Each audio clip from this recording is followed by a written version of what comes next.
Hello नमस्ते प्रणाम दोस्तों, जय श्री कृष्ण। आप सबके एक ही सुहाग गीत सुनाते हैं दोस्तों। जैसे लगे कमेंट में ज़रूर बताइए। लाइक और सब्सक्राइब करें मत भूलिए दोस्तों।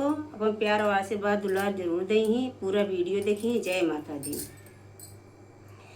अरे कहवा से आवली काली रे बदरिया, अरे काली रे बदरिया, अरे कहवा बरसने के जाई ना जो सोहाग बाढ़, कहवा बरसने के जाई ना जो सोहाग बाढ़।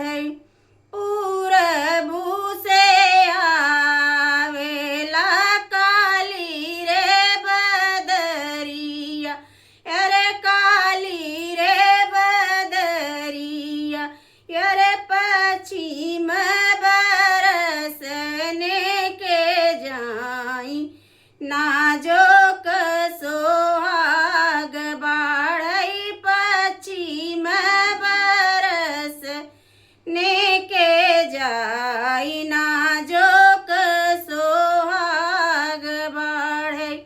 घर में से निसरली बेटी हो कवन देई, बेटी हो कवन देई, भैली डेवड़िया के ठाड़ ना जो सोहाग बाढ़ई, भैली डेवड़िया के ठाड़ ना जो सोहाग बाढ़ई।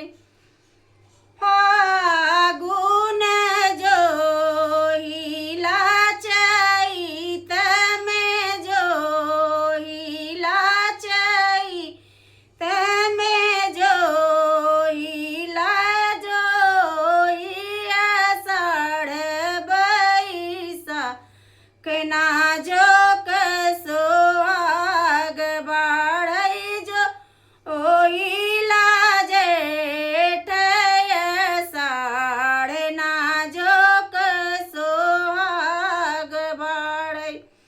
तनी एक बुनिया ने वाव मोरे भदरा ने वाव मोरे भदरा, अरे घूमड़ चलैया वैया साढ़ ना जो सोहाग बाढ़ई, घूमड़ चलैया